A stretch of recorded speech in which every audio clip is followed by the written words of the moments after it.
information sa pagkamatay ni Divine. Gawin niyo ang lahat. Yes, gawin niyo lahat. What are you doing?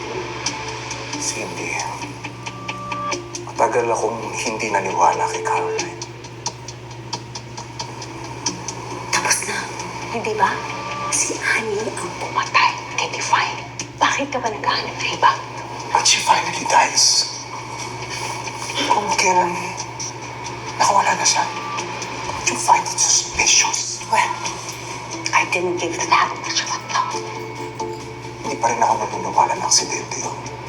Malakas ang tutok ko na may kinalaman ito sa pagkamatay ni Divine.